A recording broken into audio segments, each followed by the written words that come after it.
తీపి పదార్థాలంటే ఎవరికి ఇష్టం ఉండదు? చిన్న పెద్ద, ఆడ మగ అనే తేడా లేదు.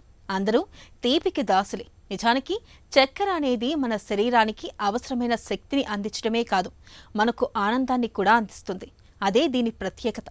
మన ఆచార వ్యవహారాల్లోనూ పంచదార తొలి స్థానంలో నిలుస్తుంది. ఇంటికి బంధుమిత్రులు వచ్చినప్పుడు వారి నోరు తీపి చేయకుండా ఉండలేం. అయితే మన శరీరానికి చక్కెర ఎక్కువైనా లేదా తక్కువైనా ఇబ్బంది. చక్కెరకు అతిగా అలవాటు పడితే అది మన పాలిట స్వీట్ పాయిజన్లా మారుతుందని హెచ్చరిస్తున్నారు డాక్టర్లు. మన పాలిట తీపి విషంలా పనిచేసే చక్కెర వాడకం గురించి ఇప్పుడు తెలుసుకుందాం.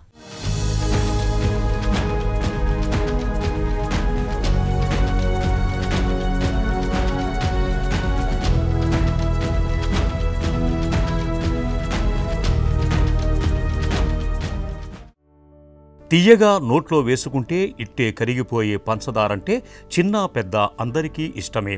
చెంచాల కొద్దీ చక్కెర కలిపి తయారు చేసిన పిండి వంటలు, స్వీట్లు, బేకరీ ఐటమ్స్ అంటే మనకెంతో ఇష్టం.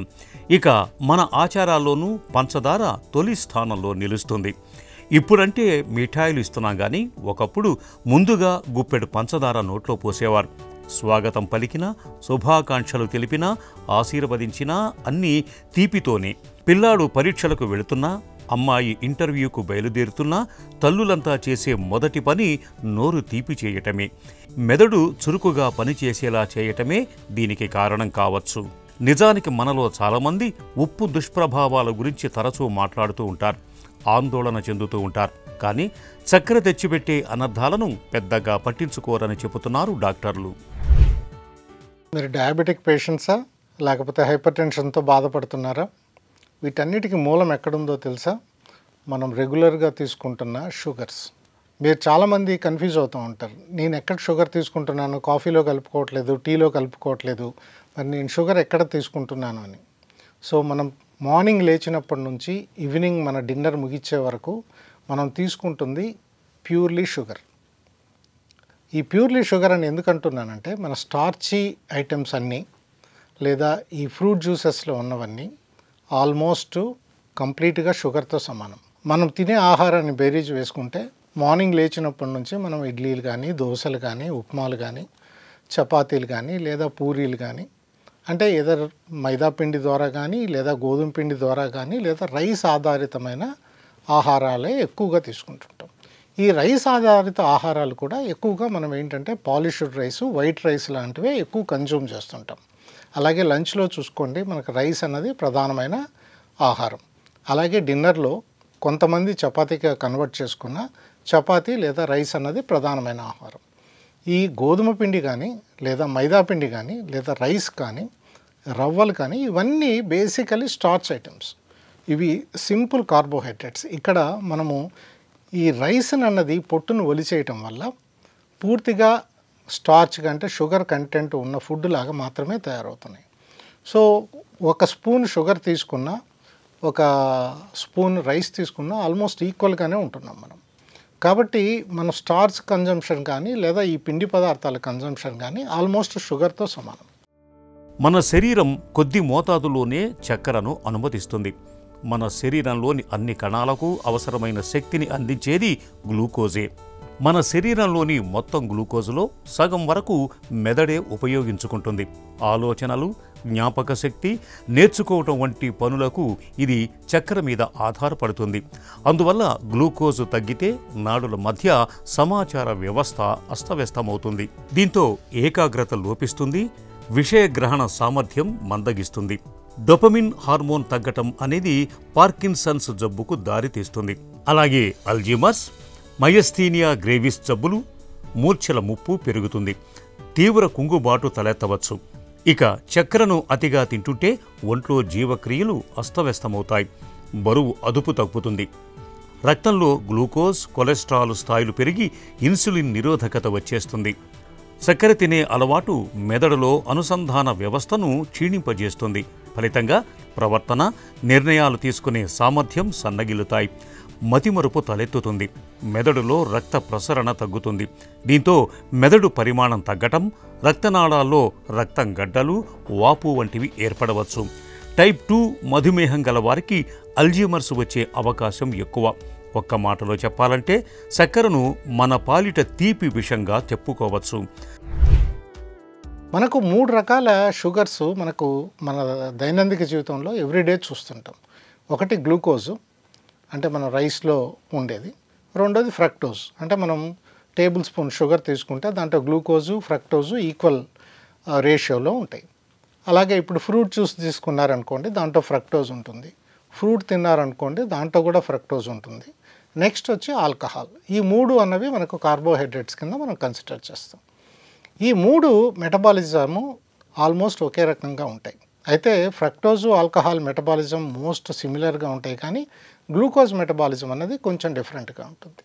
ఎప్పుడైతే మనం ఈ ఆహారాన్ని తీసుకుంటామో, మనం తీసుకున్న ఆహారంలో 80% గ్లూకోజు మనకు బాడీకి ఉపయోగపడితే 20% లివర్కి చేరి అక్కడ గ్లైకోజన్గా కానీ లేదా ఫ్యాట్గా కానీ చేరుతుంది. అదే మీరు ఫ్రక్టోజ్ తీసుకున్నారనుకోండి, అంటే ఒక చెంచాడు షుగర్ తీసుకున్నారండి, 50% గ్లూకోజు మన బాడీలోకి వెళ్తే 50% ఫ్రక్టోజు డైరెక్ట్గా లివర్కి వెళ్ళిపోతుంది. ఫ్రక్టోజ్ను మెటబలైజ్ చేయగలిగే ఏ ఆర్గాను మనకు లివర్ తప్ప ఇంకో ఆర్గాన్ లేదు. ఈ ఫ్రక్టోజ్ ఏ విధంగా మెటబలైజ్ అవుతుంది? లివర్లో గ్లూకోజ్ అయితే గ్లైకోజన్గా మారి దాన్ని దాటిన తర్వాతే ఫ్యాట్గా కన్వర్ట్ అవుతుంది, కానీ ఫ్రక్టోజ్ మాత్రం డైరెక్ట్గా ఫ్యాట్గా కన్వర్ట్ అవుతుంది. అట్లాగే ఇథనాల్ అంటే ఆల్కహాల్ కూడా డైరెక్ట్గా ఫ్యాట్గా మాత్రమే కన్వర్ట్ అవుతుంది. అంటే ఫ్రక్టోజ్ మెటబాలిజం కానీ మనం తీసుకునే ఆల్కహాల్ మెటబాలిజం కానీ 2 సిమిలర్గా ఉంటాయి. ఈ 2 లివర్లో ఫ్యాట్గా చేరుతాయి. ఈ లివర్గా ఫ్యాట్లో చేరినప్పుడు అందులో ఇన్ఫ్లమేషన్ అంటే వాపును క్రియేట్ చేసి మనకి ఇన్సులిన్ రెసిస్టెన్స్ను క్రియేట్ చేస్తాయి. కాఫీ, టీ, పొగ, మద్యం అలవాట్ల మాదిరే తీపి పదార్థాలను వదిలిపెట్టడం మహా కష్టం. మత్తు పదార్థాల మాదిరిగానే చక్కెర కూడా మెదడులోని నాడి మార్గాలను ఉత్తేజితం చేస్తుంది. చక్కెరను తిన్నప్పుడు మత్తు గ్రాహకాలు ప్రేరేపితమవుతాయి. ఇవి హాయి భావనను కలిగించే డోపమిన్ హార్మోన్ను విడుదల చేస్తాయి. ఈ హార్మోన్ మోతాదు తగ్గగానే మళ్లీ తీపిని తినేలా పురిగొల్పుతాయి. దీంతో మరింత ఎక్కువగా తినాలనే కోరిక కలుగుతుంది. ఇది వదల్లేని స్థితికి చేరొచ్చు. ఎందుకంటే వ్యసనంతో ముడిపడిన మెదడులోని భాగాలను చక్కెర ప్రేరేపిస్తుంది. కొకైన్ని తీసుకున్నప్పుడు మెదడులో ఉత్తేజితమయ్యే భాగాలే చక్కెర తిన్నప్పుడు ప్రేరేపితమవుతున్నట్టు ఫంక్షనల్ ఎంఆర్ఐ స్కాన్ అధ్యయనాల్లో బయటపడింది. ఈ నేపథ్యంలో చక్కెర వినియోగాన్ని తగ్గించటం, పరిమితి పాటించటం మనందరి కర్తవ్యం. జంక్ ఫుడ్ లేబుళ్ల మీద హెచ్చరికలు ముద్రించటం, ప్రకటనలను నిషేధించటం వంటి చర్యలతో చిలీ, ఇజ్రాయెల్, సింగపూర్ దేశాలు మంచి ఉదాహరణలుగా నిలుస్తున్నాయి. మన దగ్గర అలాంటి చర్యలు తీసుకోవాల్సిన అవసరం ఉంది.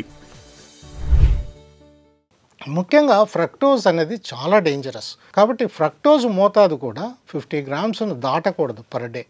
ఎక్కువ మోతాదులో మనం ఫ్రక్టోజ్ను కన్జ్యూమ్ చేసినప్పుడు ఇది బాడీలో ఉన్న ప్రోటీన్స్తోనూ లేదా ఫ్యాట్స్తోనూ రియాక్ట్ అవటం వల్ల మనకు అన్హెల్తీ ఫ్యాట్స్ రావటమే కాకుండా ఈ అడ్వాన్స్డ్ గ్లైకేషన్ అన్నది జరుగుతుంది. దీని మూలంగా ఏంటంటే తొందరగా క్యాట్రాక్ట్స్ రావటం, చర్మం ముడతలు పడిపోవటం, మనం నల్లగా తయారవటం, ఏజ్డ్ లుక్ రావటం, సెంట్రల్ ఒబేసిటీ వచ్చేయటం, వీటన్నిటికీ తోడు మనకు షుగరు, బీపీ, గుండెపోట్లు ఇవన్నీ అనేకం వస్తాయి.